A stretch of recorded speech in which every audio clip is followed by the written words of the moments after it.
Market के बारे में। बेसिकली स्टॉक मार्केट आपके इकोनॉमी के रियल कंडीशंस को दर्शाता है।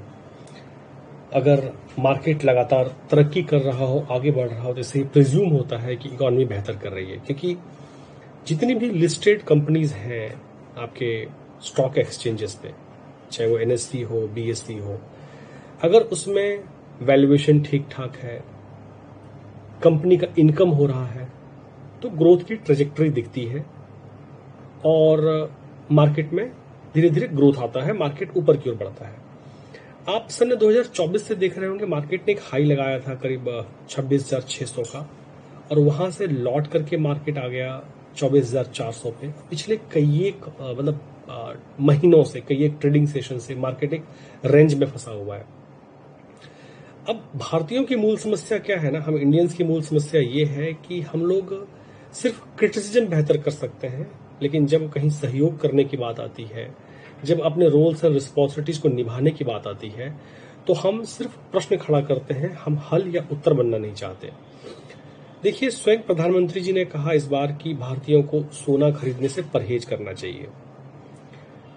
एक देश के मुखिया सबसे आह्वान कर रहे हैं कि हम लोग सोना के खरीद में परहेज करें, हम फॉरेन ट्रेवल्स को रोकें, ताकि हम फॉरेन एक्सचेंज को कंटेन कर पाए, इस देश में रोक पाए, रख पाए।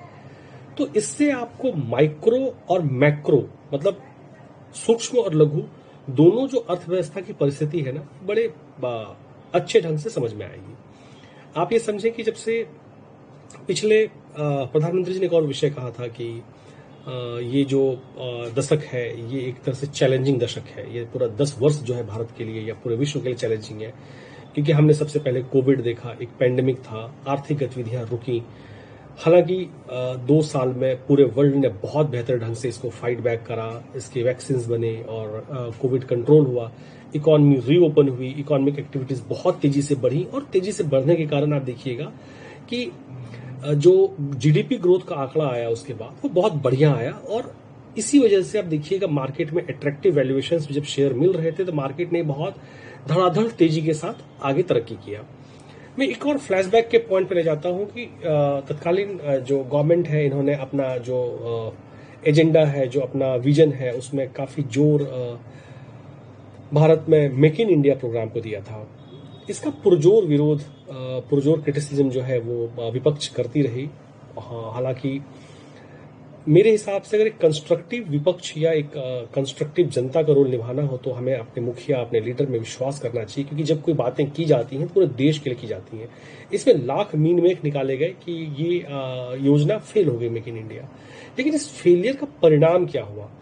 आज हम लोग चाइना के साथ करंट अकाउंट डेफिसिट की बात करते हैं कि चाइना के साथ हमारा करंट अकाउंट डेफिसिट कहां पर है, मतलब व्यापार घाटा कहां पे, हम कितना चाइना से इंपोर्ट कर रहे हैं, कितना चाइना को एक्सपोर्ट कर रहे हैं।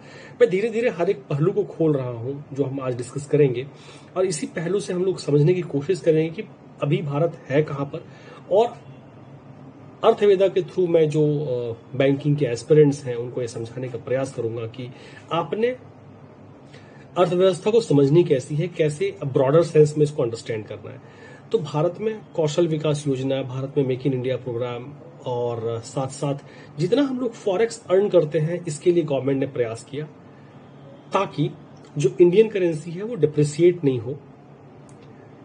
और इंडियन करेंसी डिप्रिसिएट अगर नहीं होती है, तो जो फॉरेन इन्वेस्टर्स इंडिया में फॉरेन करेंसी लेकर आते हैं, जिसको हम लोग फॉरेन पोर्टफोलियो इन्वेस्टर या फॉरेन इंस्टीट्यूशनल इन्वेस्टर्स कहते हैं, FIIs कहते हैं, जब वो हमारे पास फॉरेन करेंसी डॉलर्स या किसी और करेंसी में पैसे लेकर आते हैं, अगर हमारी करेंसी डी वैल्यू नहीं होगी, डिप्रिसिएट नहीं होगी, तो उनका जो रिटर्न होगा, जो उन्हें रिटर्न मिलेंगे इंडियन इकोनॉमी में, मान लीजिए कि भारतीय बाजार में उनको 15% का रिटर्न मिल रहा है, तो अगर रुपी 2-3% डिप्रिसिएट करती है, जो कि नेचुरल है 3-4%, तो उन्हें एक एब्सोल्यूट रिटर्न जो मिलेगा वो 10% के आसपास, 10-11% मिलेगा, जो कि किसी भी अदर जो डेवलप्ड इकोनॉमी है उसके रिटर्न से बेहतर होगा। पिछले 1.5-2 वर्षों में हमने देखा है कि इंडियन करेंसी बहुत तेजी से गिरी, इंडियन करेंसी का बहुत जबरदस्त डिवैल्यूएशन हुआ है। हमने 80-85 से लेकर 95 तक का सफर बहुत तेजी से किया।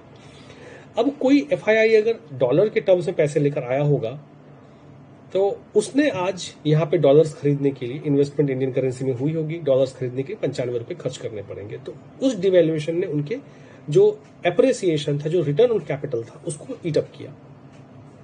साथ में हमारी फाइनेंस मिनिस्टर जो एग्जैक्टली एक तरह से प्लानिंग्स लेकर के आई, जब आज से 2-3 साल पहले बजट सेशन में वित्त मंत्री जी ने खड़े होकर के कहा था कि आज जो भारत के रिटेल इन्वेस्टर्स हैं, they are capable enough to handle और hold the Indian market, but you see where it has gone. हमारे देश में एसटीटी को लगातार बढ़ाया गया, जो कि सिक्योरिटी ट्रांजैक्शन टैक्स है। एसटीटी के साथ साथ जो बढ़ाया गया वो था आपका,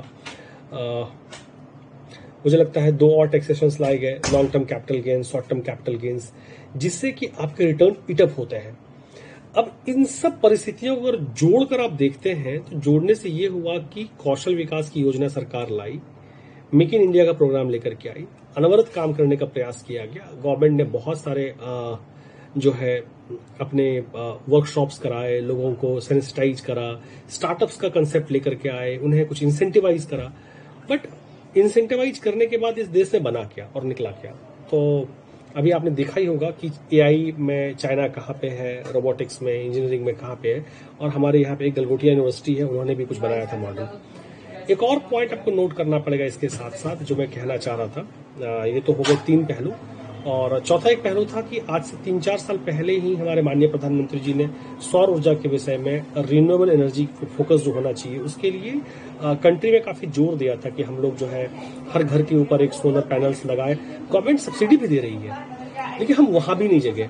तो आज हम धीरे धीरे चरमराने लगे हैं, पीछे हटने लगे हैं। आप जहां पर देखेंगे ईरान इराक वॉर के, ईरान और जो यूएस का वॉर चल रहा है, इसके बावजूद जहां बाकी कंट्रीज में मार्केट्स अच्छा परफॉर्म कर रही हैं, वहीं पे इंडिया में मार्केट लगातार धीरे धीरे स्लम्प कर रही है, बैक डाउन कर रही है। तो इन सब चीजों को देखने से आप एक अनुमान लगाएं कि हमारा जो माइक्रो इकोनॉमिक सिचुएशन है, जो जॉब क्रिएशन है, इन्फ्लेशन है, जो हमारे पास रूपी का डिप्रिसिएशन है, वो किस तरह से एक अर्थव्यवस्था को एज ए होल इम्पैक्ट करता है। और जब तक आपके पास मोटे तौर पे, बड़े तौर पे कैपिटल नहीं आएंगे, और तो आप अपने बहुत बृहद विकास का, प्लान डेवलपमेंट का ट्राई नहीं कर सकते। तो अर्थ